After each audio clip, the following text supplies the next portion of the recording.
Good morning, everyone. I am Claudine Merofuentes, a BS Ed Mathematics student from Group 5.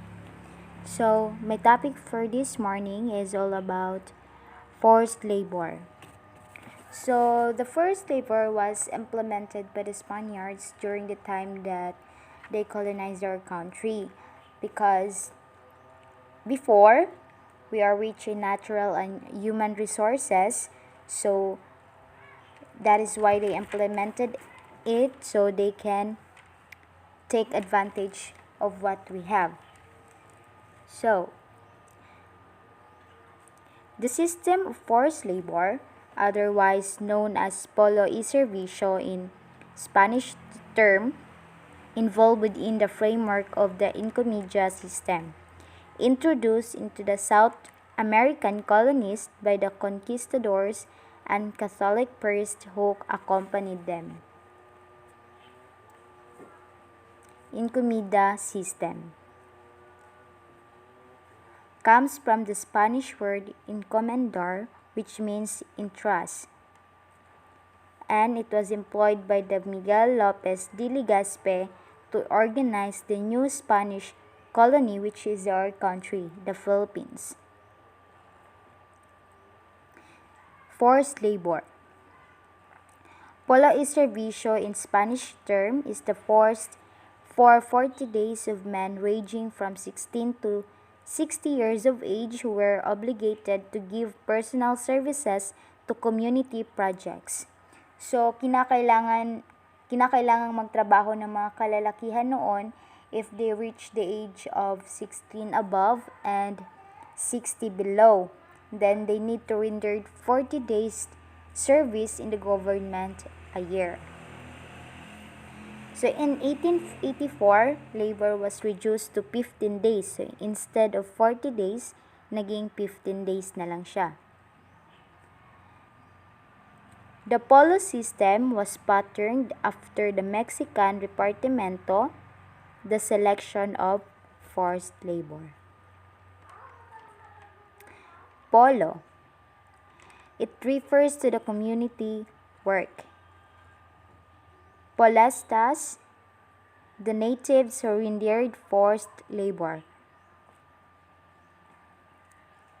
So it was not only Filipinos but Chinese mestizos as well who were first to do polo y servicio. So honestly, I thought it was only the Filipino who are forced to do the polo y servicio. But pati na din pala ang mga Chinese mestizo, they are also forced to do the polo y servicio. So, community projects. So, as we know nga that they are forced to do community projects. So, these are their works like construction of church buildings and repairing bridges,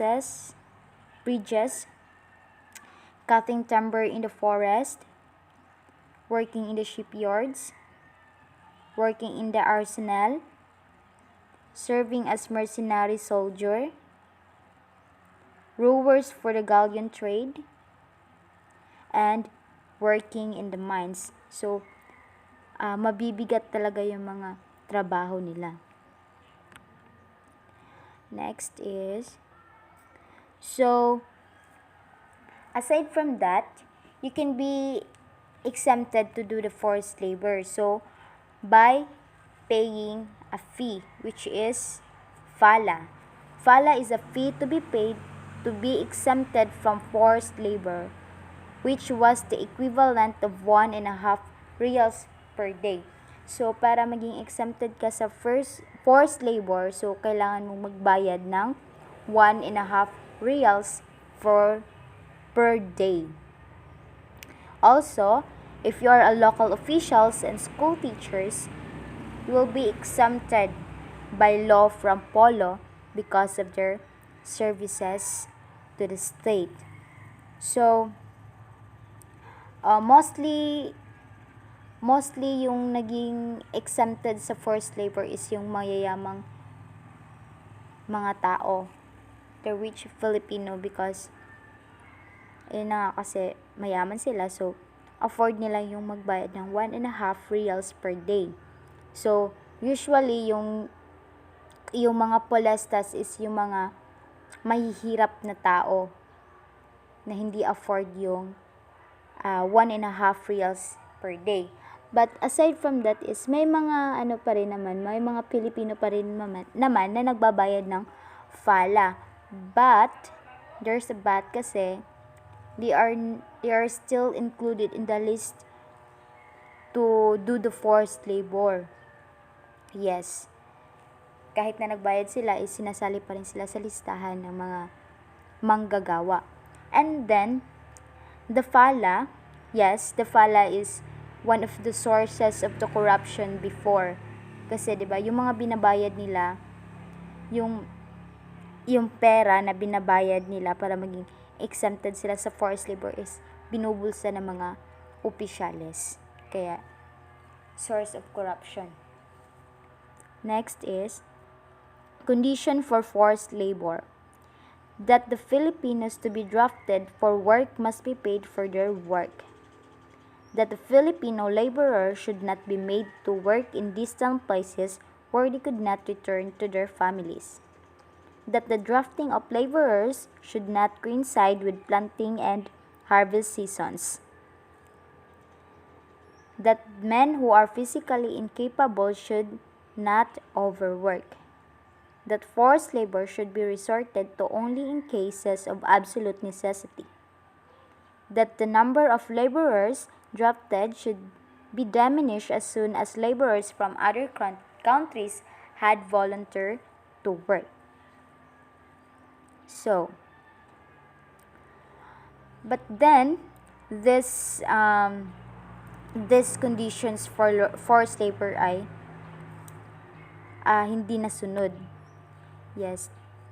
Hindi ito nasunod kung ano man nakasulat dito sa conditions for labor, hindi siya nasunod. Kaya naging resulta is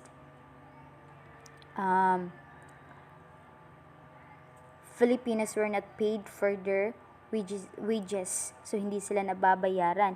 Actually is makakatanggap sila ng 1/4 reals sa pagsiservisyo nila. So yun na nga, 'di ba? Kabaliktaran, hindi sila nababayaran. They were separated from their families, they were not given food as required by law, and they were overworked, even they are physically incapable to do the work. Aside from that, the Philippines acted as the epicenter of the Spanish galleon trade from Manila to Acapulco, which was so prosperous for Spain that it neglected to consider the colony's local industries. The Filipino people were agriculturally based and grew crops not only for profit but also for their own diet. Aside from injuring and killing many Filipino males, the Polo Servicio crippled the ability of Filipinos to feed themselves, and causing hunger and frustration and leading to numerous rebellions. Yes, nang dahil sa forced labor is may mga Filipinong nag-aalsa para mapatigil ito at wala nang makakaranas ng kalupitan nila. So, it triggered most of the revolts in the Filipino history, such as in the case of Juan Sumuroy and Davao. Sumuroy revolted against the Spanish because of forced labor and shipping of mails from Samar to Cavite for the construction of galleon ships. This was then followed by another revolt which killed 13 people. So, the galleon ships is mahirap yung mga ginagawa doon, yung pagbubuhat ng mga kahoy, yung paggawa ng mga barko, mahirap yung gawain doon.